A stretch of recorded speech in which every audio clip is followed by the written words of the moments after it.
The house on Maple Street had always smelled like cinnamon and old paper. That was the first thing I noticed the day I met Eli's mom, the way the scent clung to the wool of her cardigan when she hugged me at the door. "You must be Sam," she said, like she'd known me forever. "Eli's told us everything." Eli rolled his eyes from the hallway, cheeks pink. "Mom." It was late May, and the cherry trees were shedding petals in slow motion. They drifted past the porch like pink punctuation marks, landing on the welcome mat, sticking to our shoes. I was 18, Eli 19. We'd been friends since sophomore year when he lent me his headphones during a lockdown drill and whispered the lyrics to a song I didn't know yet. We'd stayed up late in his basement ever since. Trading playlists, arguing over chord progressions, pretending the way my pulse jumped when his knee brushed mine was just the baseline. His parents knew I was gay. Eli had come out to them the year before, casual over pancakes. They'd nodded, asked if he wanted more syrup, and that was that. Friends called us the E's, Eli and Sam, Sam and Eli, like we were a matched set. But that weekend felt different. "Sam," Mrs. Chen said over dinner, her voice light, "we're heading to my sister's in Portland tomorrow night. Flight's early." Eli hates driving back alone in the dark. "Would you stay over? Keep him company?" Eli's fork paused halfway to his mouth. He didn't look at me, but I felt the heat of it anyway. "Yeah," I said, too fast. "I mean, sure. If that's okay," Mr. Chen smiled. "We'll leave you the good coffee." Saturday came warm and gold. The Chens packed overnight bags, kissed Eli's forehead like he was still 12, shook my hand like I was already family. "Be good," Mrs. Chen said, and the door shut behind them with a soft click. Eli turned, barefoot on the hardwood, grinning like the world had just handed him a secret. "Movie marathon? Thai takeout, both?" "Both," I said. We started with snacks. Salt and vinegar chips, peach gummies, the kind of soda that fizzes too loud. The living room glowed in the late afternoon light, dust motes spinning like tiny planets. Eli queued up old rom-coms, the ones we quoted in the halls at school. We laughed until our ribs hurt. My foot found his under the blanket. His arm draped across the back of the couch, fingers brushing my shoulder. Every touch felt accidental and inevitable. After the credits rolled, Eli stood. "Let's cook." The kitchen smelled like garlic and tomatoes by the time the sauce was simmering. I chopped onions too fast and cried. He tasted the sauce off the wooden spoon, eyes closing like it was a prayer. "Perfect," he said. Our hands brushed over the cutting board. I felt the spark travel up my arm and lodge somewhere behind my sternum. Dinner was candlelit because Eli insisted. "For ambiance," he said, striking a match. The flames made his eyes liquid amber. He poured himself a glass of red wine. I stuck to sparkling water. We talked about everything and nothing. The way light fractures through leaves. The song he was writing but wouldn't play for anyone. The fear that college would pull us in opposite directions. After, the living room was dim. Eli put on music, slow, finger-picked guitar and a voice like smoke. "Dance with me," he said, half laughing, like it was a dare. I stood. His hand settled on my waist, mine on his shoulders. We swayed more than danced, the floor creaking under us. The room smelled like basil and candle wax and the faint cedar of his shampoo. When the song ended, we didn't let go right away. We ended up on the couch, knees touching. I told him about the mural I was painting for the senior show, A City at Dusk, all neon and longing. He listened like it mattered. Then I asked about the piano in the corner, the one no one played anymore. I stopped, he said quietly. Didn't feel like anyone was listening. My chest ached. "I'm listening." Upstairs, his room was all moonlight and open windows. We lay on top of the covers, shoes kicked off, talking in whispers. The breeze carried night-blooming jasmine. I traced constellations on the ceiling with my finger. I wanted to say it. "I love you. I've loved you since the first chord you ever hummed." But the words stuck. "Sam," he said, and my name sounded like a question. Then the front door, a car in the driveway. Keys in the lock. Mrs. Chen's voice floating up the stairs. "Eli?" "Sam?" We froze. Eli sat up, hair wild. "They're not supposed to be back until Footsteps. Suitcases thumping, Mr. Chen muttering about canceled flights and rescheduling. Mrs. Chen appeared in the doorway, exhaustion softening her features. "I'm so sorry, boys. The airline—" She stopped, eyes flicking between us. The air felt suddenly thin. Eli's cheeks were scarlet. It's okay," she said gently. "We'll be upstairs." Pretend we're not here, they disappeared. The house settled into a different kind of quiet. Eli exhaled shakily. We sank onto the couch downstairs, shoulders touching. I reached for his hand. He let me. "Sam," he whispered. My phone buzzed. "Mom, everything okay? Dinner soon?" The moment cracked. Eli's face fell. He stood too fast. "I'll check the garden." He was gone before I could stop him. I curled into the corner of the couch, popcorn bowl cold in my lap. The house felt too big. I replayed every almost. The dance, the candlelight, the way his thumb had brushed my wrist like a promise. He came back an hour later, grass stains on his jeans. We didn't speak, just sat in the dark, music low, hands finding each other again.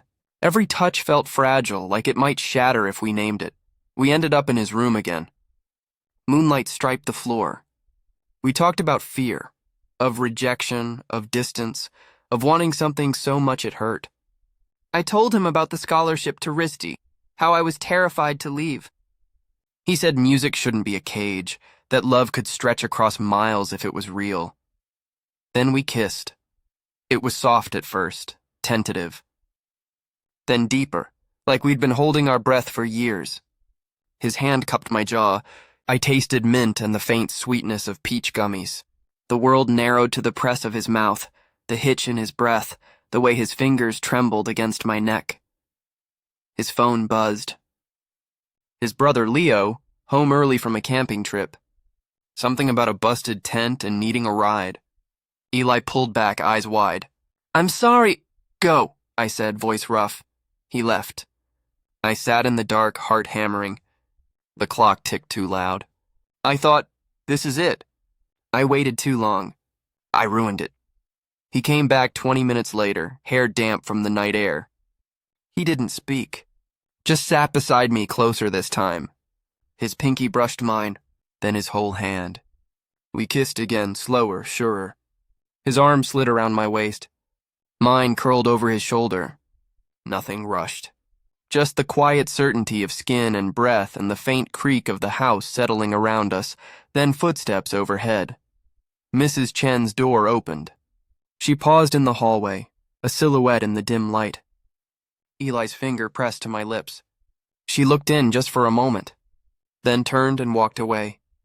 The door clicked shut. We stayed like that until dawn, tangled, half-dressed in moonlight, whispering dreams into each other's skin. No grand confession, just the weight of what we dared and the promise of more. I woke to the smell of coffee and toast. Eli sat at his desk, sunlight catching the edges of his hair. He looked softer in the morning, like a song half remembered.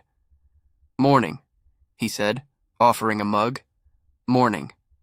My voice cracked. We drank in silence. The house hummed with normal sounds. Leo clomping downstairs, Mr. Chen humming off-key. Mrs. Chen called us for breakfast. Pancakes, blueberries, the works. She apologized again for the night before. Leo ruffled Eli's hair, nodded at me. "Sup, Sam," I smiled, heart in my throat. After, the parents announced errands. Groceries, dry cleaning, a visit to Eli's grandma. "We'll be a few hours," Mrs. Chen said. "Leo's napping. Don't destroy anything. The door's shut." The quiet returned, thicker now. Eli stood in the kitchen, hands in his hoodie pocket. "I didn't mean to freak out last night." "You didn't," I said. "I felt it too, I just got scared." He looked up. "Me too." We ended up on the porch swing, knees touching. The garden buzzed with bees. Sunlight warmed our backs. "Sam," he said, squeezing my hand. "There's something that you're secretly a Michelin star chef?" He laughed, the sound bright. "No, that I wrote a song, for you, but I was too chicken shit to play it." My heart stuttered. "Play it now," he hesitated. then stood, pulled me inside. The piano bench creaked as he sat. His fingers found the keys like they'd never left. The melody was simple, aching, all minor chords and unresolved tension. When he sang, his voice cracked on my name. The last note hung in the air. I crossed the room in 3 steps, kissed him like punctuation, like the end of a sentence we'd been writing for years. Outside, the cherry blossoms kept falling. Inside, the house smelled like cinnamon and coffee and the beginning of everything.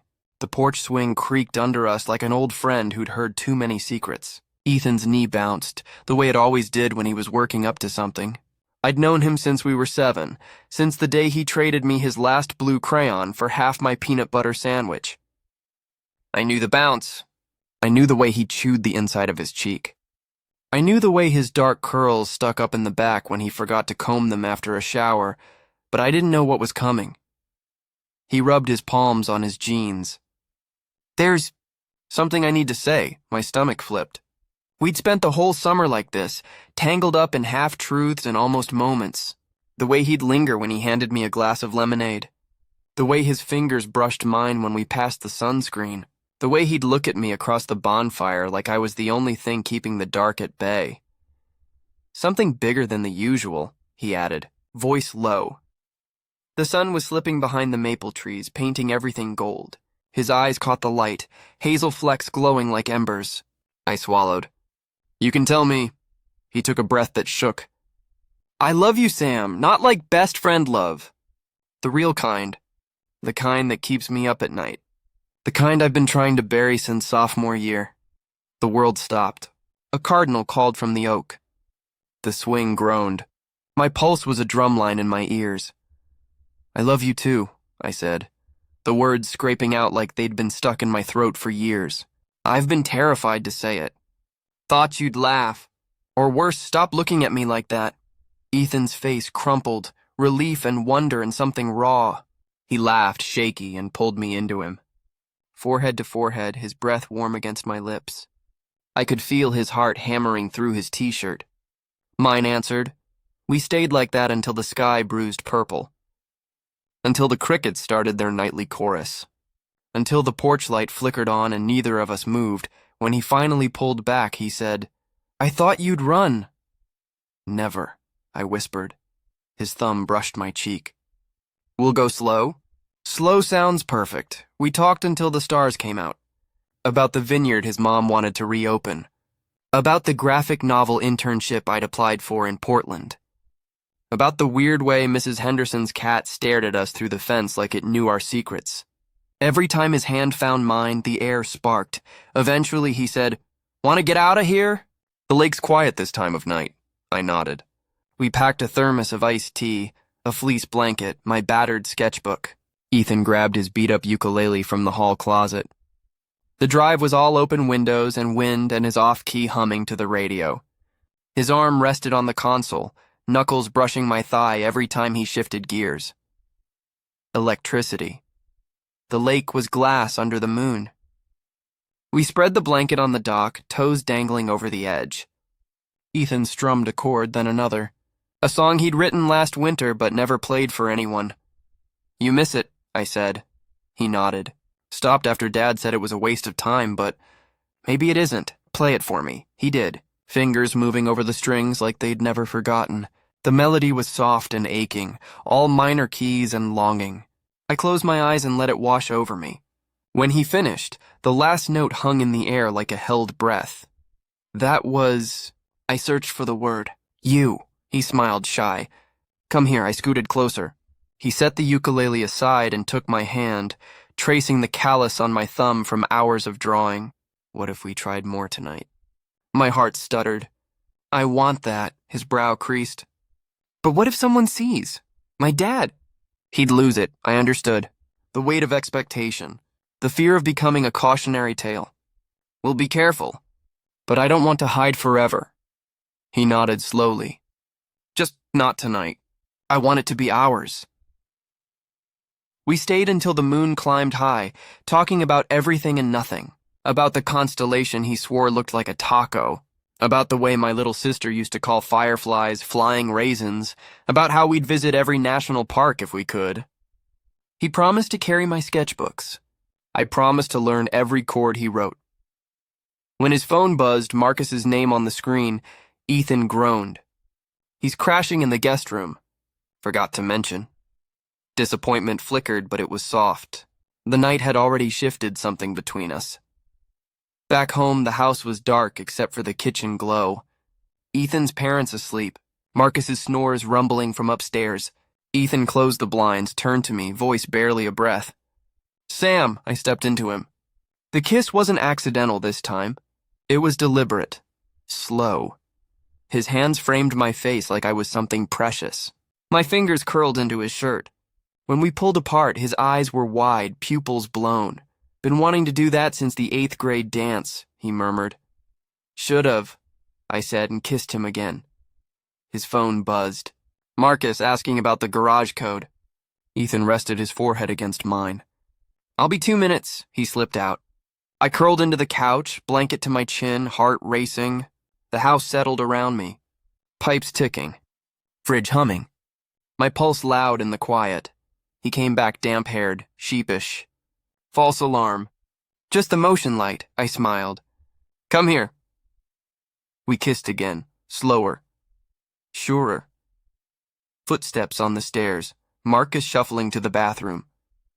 We froze, then laughed into each other's shoulders when the door clicked shut. "My room," Ethan whispered. I followed. The door shut soft behind us. He flicked on a string of fairy lights, warm and golden. A playlist started, low and acoustic. We sat on the edge of his bed, knees touching. "Is this okay?" he asked, more than. We lay down facing each other. His thumb traced my wrist. I could smell his shampoo, cedar, and something sweet. Outside, an owl called. "I'm scared," he admitted. "Me too, but I'm happy." We stayed like that until dawn crept gray through the curtains. No rushing.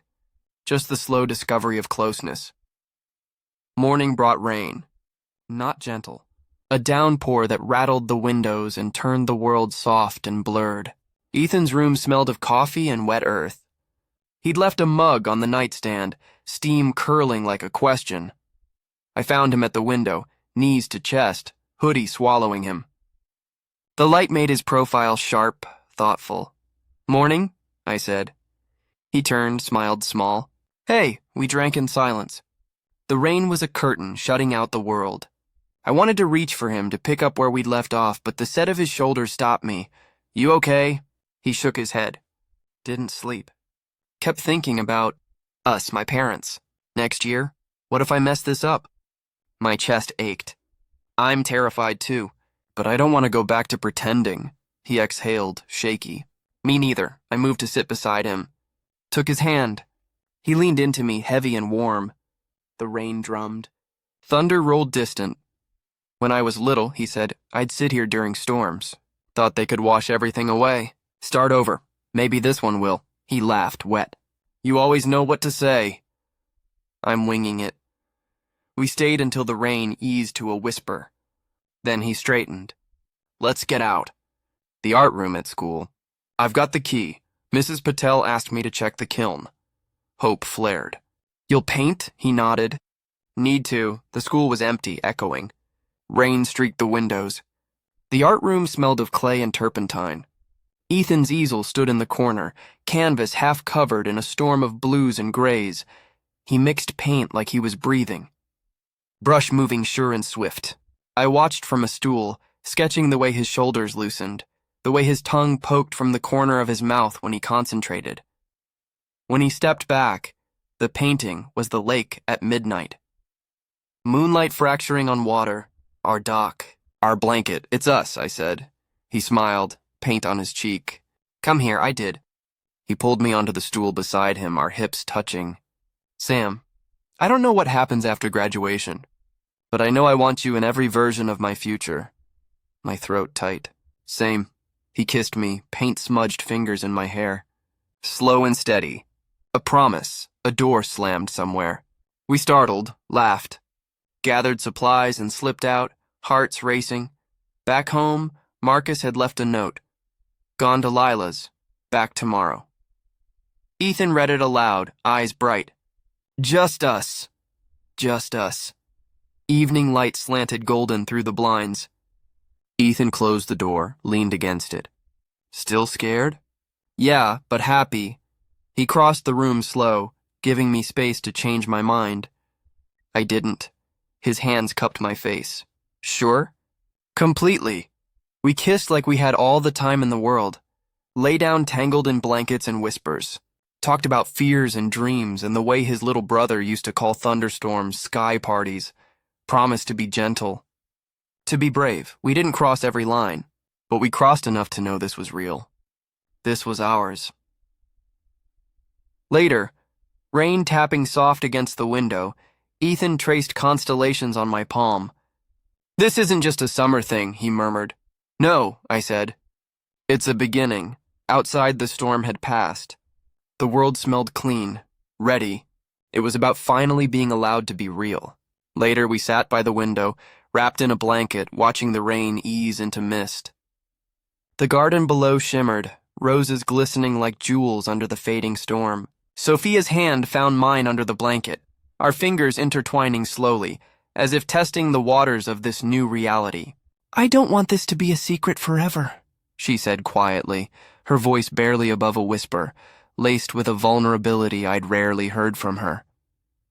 Me neither, I replied, my heart pounding in my chest. We'd been best friends for years, sleepovers, late-night talks, shared secrets. But this? This was uncharted territory. We'll figure it out, she murmured, squeezing my hand. Step by step. I rested my head on her shoulder, breathing in the faint scent of her lavender shampoo mixed with the earthy rain outside. I'm ready, I whispered. She kissed the top of my head gently. Me too. We stayed like that for what felt like hours, the sky gradually clearing, a band of pale blue opening at the horizon like a promise of dawn. Sunday morning arrived quietly, like a secret being whispered through the cracks of the old house. The sky was a pale wash of golden blue, the first rays of sun filtering through the curtains and casting soft shadows on the wooden floor. Sophia and I were still wrapped in the blanket by her window, our legs tangled loosely in a comfortable mess. Our hands intertwined on the sill, the garden below shimmered with dew, sunlight catching the roses like tiny sparks of fire. For a long time, neither of us moved. We just listened to the house waking up, the distant hum of pipes as water ran somewhere downstairs, a floorboard creaking under invisible footsteps, the faint chirp of birds outside. Every small sound felt magnified in the quiet, but instead of the panic I'd expected, I felt a strange, grounded peace washing over me. It was as if the world had shifted overnight, and I was finally standing on solid ground. Sophia squeezed my hand, her thumb tracing lazy circles on my skin. I don't want this moment to end, she murmured, her voice still husky from sleep. Me neither, I said, turning to look at her. Her dark hair was tousled, framing her face in soft waves, and her brown eyes held a warmth that made my chest ache. But we'll have more. She looked at me, her eyes searching mine, a small smile tugging at her lips. You promise? I nodded, feeling a surge of certainty. I promise, I said, and I meant it with every fiber of my being. Downstairs, we heard her mom moving around in the kitchen, the clink of dishes, the sizzle of something on the stove, the aroma of fresh coffee drifting up the stairs. Sophia sighed softly, her breath warm against my ear. We should go down. Yeah, I agreed, though the thought of leaving this cocoon made my stomach twist. But before we do, she tilted her head toward me, her expression turning serious. Yeah? I reached out, cupping her face gently, my thumb brushing her cheek, feeling the soft warmth of her skin. Whatever happens, college, distance, anything, you're not just my best friend anymore. You're more. Sophia's eyes softened, glistening slightly in the morning light. And you're mine, she whispered. We kissed once, a soft, sealing kiss that lingered just long enough to make my heart race. Then we stood, smoothing our rumpled clothes, folding the blanket back onto the bed with careful hands. We looked like ourselves again, two teenage girls who'd had a sleepover, but we both knew something fundamental had shifted. Like a door opening to a room we'd always known was there but never dared to enter. Downstairs, the kitchen smelled of coffee and pancakes, the warm, comforting scents wrapping around us like a hug. Her mom stood at the stove, humming an old tune to herself, her apron dusted with flour. Her dad was at the table, reading the newspaper with his glasses perched on the end of his nose. Her younger brother Tyler sat across from him, scrolling on his phone with one hand while munching on a piece of toast. The scene looked perfectly normal, like any lazy Sunday morning in their cozy suburban home. "Morning," her mom said brightly as we entered, glancing over her shoulder with a warm smile. Sophia and I exchanged a quick glance, our eyes meeting in a silent question. "Sleep well?" her mom added, flipping a pancake with practiced ease. "Yeah," we said at the same time, our voices overlapping in a way that made us both chuckle nervously. Her mom smiled knowingly, or was I imagining it? There was a warmth in her eyes that seemed deeper than usual, but maybe it was just the morning light. "Good, pancakes are almost ready. Help yourselves to coffee." I sat down at the table, my heart thudding in my chest. Was it obvious? Did she know? The way we'd lingered upstairs, the subtle flush on Sophia's cheeks, could parents sense these things? Sophia poured me a mug of coffee, adding just the right amount of milk and sugar without asking, then sat beside me. Her knee brushed mine under the table, a secret touch that sent a spark up my leg. I glanced at her and she met my eyes with a small, reassuring smile. Her cheeks were a little pink, but she didn't move away. If anything, she pressed closer, a silent affirmation. Over breakfast, her dad folded the newspaper and asked about our plans for the day. "Any big adventures lined up, or just recovering from finals prep?" he said with a grin. Tyler looked up from his phone, smirking. "Yeah, you two are always glued at the hip. When are you going to get your own lives?" Sophia shot him a playful glare. "Mind your own business, squirt." But she didn't deny it, and neither did I. We laughed it off, but there was an undercurrent of truth in his teasing that made my pulse quicken. After breakfast, her parents started cleaning up, her mom rinsing plates while her dad loaded the dishwasher. Tyler disappeared upstairs with a mumbled excuse about homework. Sophia and I stood at the sink, drying dishes side by side. The warm water and soap suds created a rhythmic routine, but the air between us hummed with unspoken words. She leaned closer, her shoulder brushing mine, and whispered, "Do you think they know?" Her breath tickled my ear, sending a shiver down my spine. "Maybe," I whispered back, glancing toward the living room where her parents were chatting softly. "Does it scare you?" "A little," she admitted, her voice honest and raw. "But less than before. Last night, it changed things. For the better." We finished the dishes in companionable silence, stacking them neatly in the cabinet, our hands occasionally touching in ways that felt deliberate now. We went back to her room to pack up my bag. The space felt different in the daylight. Posters of our favorite bands on the walls, her guitar leaning against the desk, my sketch pad peeking out from under the bed where I'd left it. I stuffed it inside my backpack, still thinking about the drawing I'd started yesterday by the creek. A quick sketch of Sophia laughing, her hair catching the sunlight. She sat on the edge of the bed, watching me with a small smile tugging at her lips. "What?" I asked, zipping up the bag and turning to face her. "Nothing," she said, her eyes sparkling. "Just, you look happy." "I am," I said honestly, feeling a warmth spread through me. She nodded. "Me too." I zipped up my bag and sat beside her on the bed, our shoulders touching. "I have to head home soon," I said reluctantly, glancing at the clock. "Yeah," she replied, "but I'll see you tomorrow at school." "Right," I said. "Tomorrow." We sat there a moment longer, our knees touching, the silence comfortable yet charged. She reached out and took my hand, her fingers lacing through mine. "Emma," she said quietly, using my name in a way that made it sound like a caress. "Yeah? I want to tell them," she continued, her voice steady but soft. "Not right now, not all at once, but soon. I don't want to hide you." My breath caught in my throat, a mix of fear and exhilaration rushing through me. Are you sure? She nodded, her grip tightening. I'm tired of being scared. I think they'll understand. And even if they don't right away, I still want to live honestly. I felt a lump rise in my throat, tears pricking at my eyes. You're braver than me. She squeezed my hand, pulling me closer. No, we're braver together. I smiled through the emotion. Okay, together. We stood and hugged, not just a quick embrace, but a deep, lingering one, a promise wrapped in warmth and certainty. When I left, the day had turned bright, the street glimmering with leftover rain puddles that reflected the blue sky like mirrors. The air smelled of sun-warmed earth and blooming flowers, fresh and alive. Sophia walked me to my car parked in the driveway, her hand brushing mine one last time. I'll text you, she said, her eyes locking onto mine. You better, I teased, trying to lighten the moment even as my heart soared.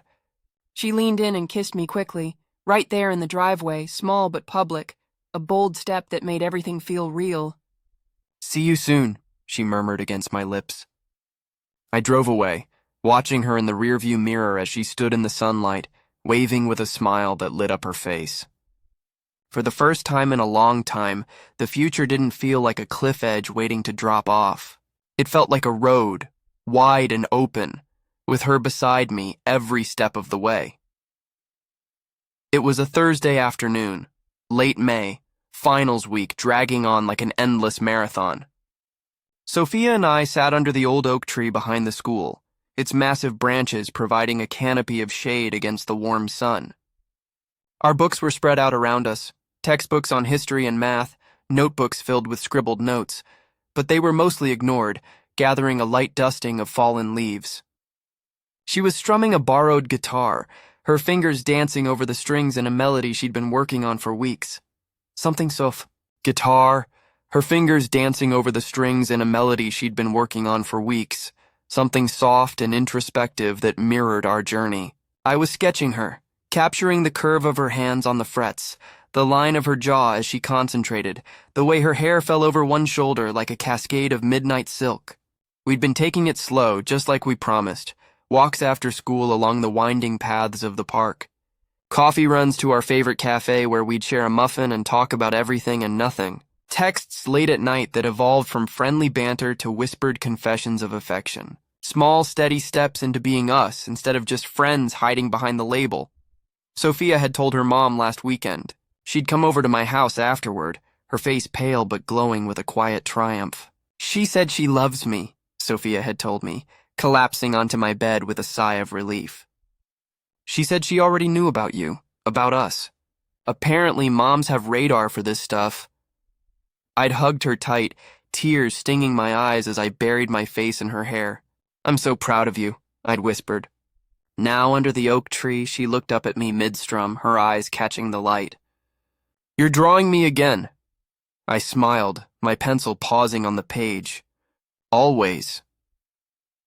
She set down the guitar carefully, leaning it against the trunk and scooted closer, pressing a gentle kiss to my forehead.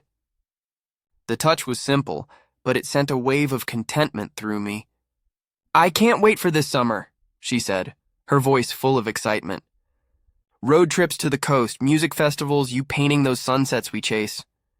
Us. Us, I echoed, smiling as I leaned into her.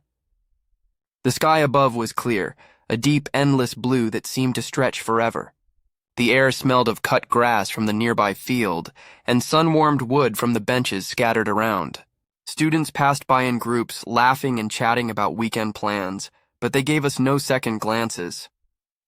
We weren't hiding anymore, not in the shadows of lockers or behind excuses. It was liberating, like shedding a heavy coat after a long winter. I closed my sketch pad and rested my head on her shoulder, feeling the steady rise and fall of her breathing. You know what? I said softly, tracing patterns on her hand with my finger. What? That night when your parents left us alone, everything didn't go as planned. The rain, the power flickering, us talking until dawn, it was messy, but I think it went better than any plan could have. Sophia laughed quietly, the sound vibrating through her chest. "Yeah," she said, tilting her head to rest against mine. "Me too, it was real. No scripts, no expectations, just us figuring it out." We sat there in the dappled sunlight filtering through the leaves, our fingers intertwined like vines growing together. The future stretched ahead, college applications looming, the uncertainty of distance if we ended up at different schools, the challenges of navigating a world that wasn't always kind. But in that moment, under that ancient tree, it felt solid and bright, like a canvas waiting for us to paint our story on it. And for the first time, I wasn't afraid. Instead, I was excited, ready to face whatever came next, hand in hand with her.